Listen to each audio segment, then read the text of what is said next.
¿Sabías que la tributación es uno de los temas más controversiales y lo enfrentamos entre el derecho y la economía?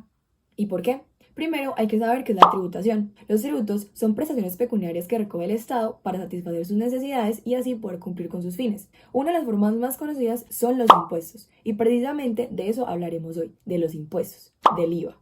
Hoy analizaremos este impuesto desde ambas perspectivas, la jurídica y la económica, viendo sus desventajas y ventajas, y mucho más. Pero no nos olvidemos de algo. Esto es importante por el contexto de nuestro país, donde lastimosamente hay altos índices de pobreza y desigualdad.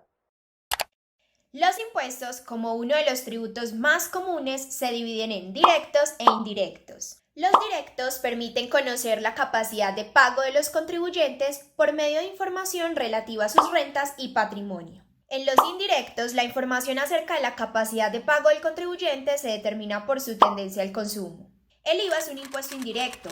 Esto explica que no tenga en consideración la capacidad contributiva individual de cada sujeto y que se cobre a todos sin distinción. Lo pagan negros, blancos, ricos, pobres, jóvenes, ancianos.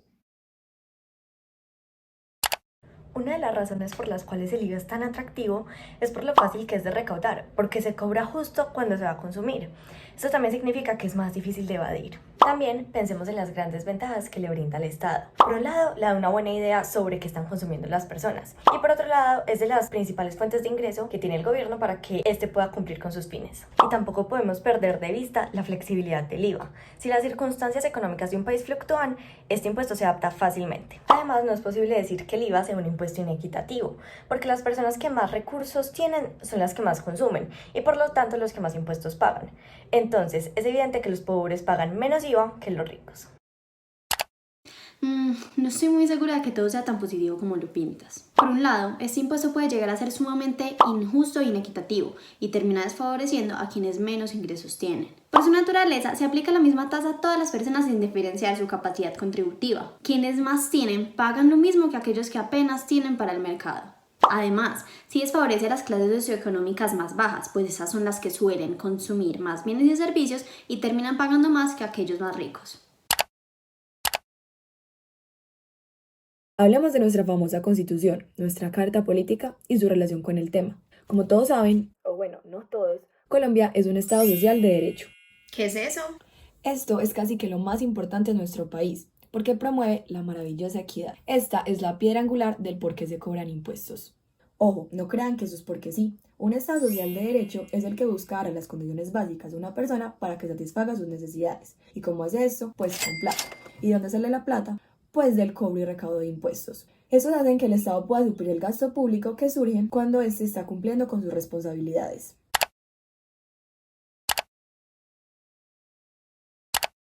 Este principio tiene dos dimensiones, una vertical y otra horizontal. En su dimensión vertical, este principio exige que se valoren las condiciones de cada sujeto para evitar que se les impongan cargas desproporcionadas a su capacidad contributiva. En su dimensión horizontal, este principio busca que las personas que se encuentren en las mismas condiciones socioeconómicas reciban el mismo tratamiento fiscal. Entonces, ¿es el IVA un impuesto equitativo? Parece que no. Por un lado, el IVA no valora las condiciones personales de cada contribuyente y por eso termina imponiéndoles cargas excesivas que no son para nada proporcionales a su capacidad económica. Por otro lado, el IVA da un tratamiento igualitario a personas en condiciones desiguales, lo cual termina por generar un efecto contrario a la equidad. ¿Suena esto como un trabalenguas? Lo explico mejor. Entre todos los contribuyentes del país es claro que hay grandes diferencias sociales y económicas, especialmente en cuanto a su poder adquisitivo y capacidad económica. Hoy Colombia se encuentra entre los países más desiguales de Latinoamérica. Además, el DANE reportó para febrero de este año una subida del desempleo a una tasa del 15.9%. Altica, ¿no? Por eso es que no parece ser muy equitativo que el IVA sea un mismo impuesto para todo el mundo, ya que no todos tienen la misma capacidad contributiva. Entonces, claramente el IVA no parece corresponderse con el principio de equidad. Este principio se relaciona con la equidad vertical, que dice que quienes más tienen, más deben contribuir. Pero se diferencian en que en la equidad vertical se establece la diferencia de aporte proporcionalmente. no progresivamente. Por ejemplo, si se establece una tasa del 10%, obviamente aportará más quien mayor patrimonio tenga, porque el 10% de un número más grande es más grande, pero eso no significa que sea progresivo. Se le estaría cobrando a los de menores ingresos en la misma proporción, no valor, que quienes tienen más ingresos. Para que haya progresividad se deben establecer mayores tasas, progresivamente, cuando mayor capacidad económica tengan las personas. Y aunque podamos decir que ese principio no se aplica al IVA porque por su naturaleza todos van a contribuir lo mismo en cuanto consuman bienes y servicios, sí es importante tenerlo en cuenta porque la progresividad aplica para el sistema entero. Y dentro de ese sistema está el IVA. Les presentamos el coeficiente de Gini. Este es una herramienta muy útil para conocer si un sistema es progresivo o no. Se aplica antes y después de recaudar los impuestos. Hay progresividad si este es menor después de recaudarlos, porque significa que los ingresos se están redistribuyendo a través de la tributación. En Colombia, este coeficiente no parece cambiar mucho antes y después del recaudo del IVA. Esto implica que los ingresos no se están redistribuyendo progresivamente. ¿Nos sorprende? No nos sorprende. El principio de eficiencia es más o menos lo que parece.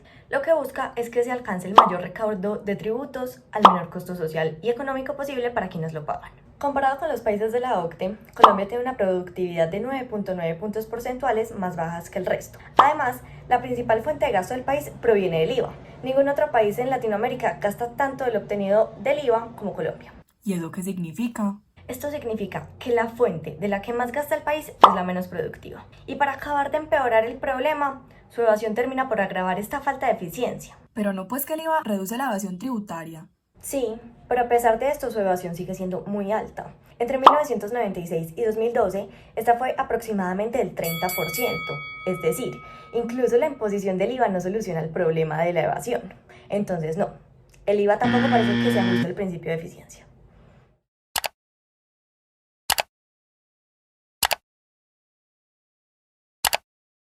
¿Alguna vez te has preguntado qué es la exoneración? Esta consiste en librar del gravamen del IVA a ciertos bienes y servicios. Esto ha sido sumamente criticado porque en Colombia se encuentra exonerada una extensa lista de bienes y servicios privilegiados, cuando debería ser al revés. Se debería exonerar a los bienes y servicios que consumen toda la población, especialmente los más vulnerados y necesitados. Exención. Significa que algunos bienes y servicios tendrán una tarifa del IVA, pero del 0%. O sea que, en rigor, sí causan impuestos solo que una tarifa de 0. Lo que hayan pagado los productores en la etapa de producción podrá serles devuelto. Se supone que el IVA, como impuesto al consumo, debe aplicarse a las importaciones, pues estos productos están siendo consumidos dentro de nuestro país. Y asimismo, no debería aplicársele a los bienes exportados, pues no están siendo consumidos en Colombia. Eso no ocurre así. Por un lado, no todas las exportaciones se encuentran exentas, lo que implica que están pagando impuestos en Colombia y en el país al que hayan sido exportados.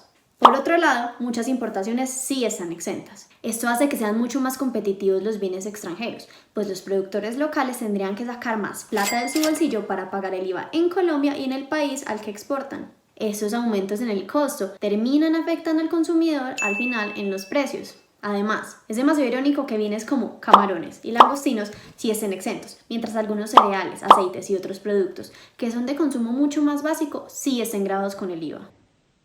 Ahora hablemos un poco de la exclusión del IVA. Esto implica que el bien o servicio no se encuentra gravado con el impuesto, pero la persona que produce este bien o servicio no puede recuperar lo que cause en relación a su producción, comercialización y prestación. ¿Qué pasa entonces? ¿Cuál es el problema aquí? Como los productores no recuperan estos costos, van a aumentar el valor final del bien o servicio, afectando tanto a los consumidores y al mismo tiempo a ellos mismos, porque la demanda claramente bajará. Ahora, para contrastar el impacto del IVA desde una perspectiva tanto económica como jurídica, podemos ver que, por un lado, parece que el IVA no alcanza a cumplir a cabalidad los principios constitucionales en materia tributaria, equidad, progresividad y eficiencia. Entonces, ¿será constitucional el IVA? Parece que no. Es cierto que el recaudo de este impuesto permite aumentar los ingresos del gobierno para satisfacer los derechos sociales y las necesidades de la población, lo cual es un fin de cualquier Estado social de derecho. ¿Pero a costa de qué? ¿De la afectación de ciertos derechos fundamentales? No, señores. Yo cada vez pienso que no existen razones, o al menos constitucionales, que permitan legitimar el cobro de este impuesto. Por otro lado, pareciera que la implementación del IVA implica un gran costo social y económico para las clases media y baja del país. Esto especialmente porque, aunque los productos de la canasta familiar no se gravan con el IVA, hay productos que no hacen parte de esta, pero que son necesarios y muy utilizados por los colombianos, lo que hace que tenga precios más altos y que se les dificulte el acceso, afectando así al consumidor. Además, el hecho de que se desincentive el consumo de estos productos con los altos precios también afecta a los productores, lo que muestra que su implementación genera más cargas que beneficios.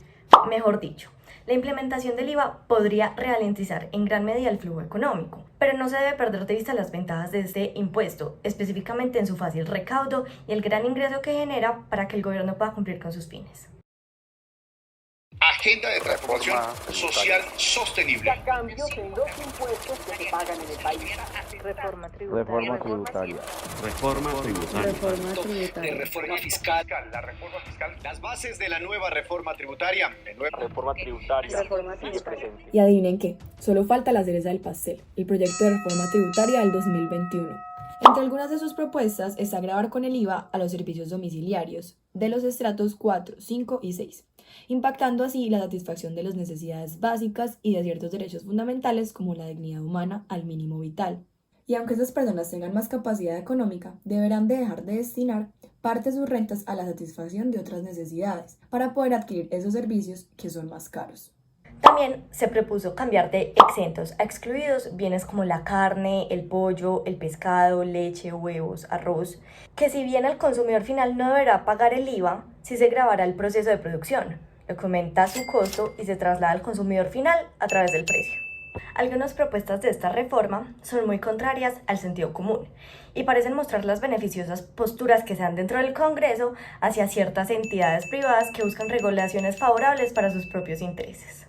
Sin embargo, queda claro que estamos en una grave crisis económica y social y que debemos recaudar fondos para poder financiar la salud pública, las ayudas sociales y las demás necesidades que afectan gravemente a nuestro país.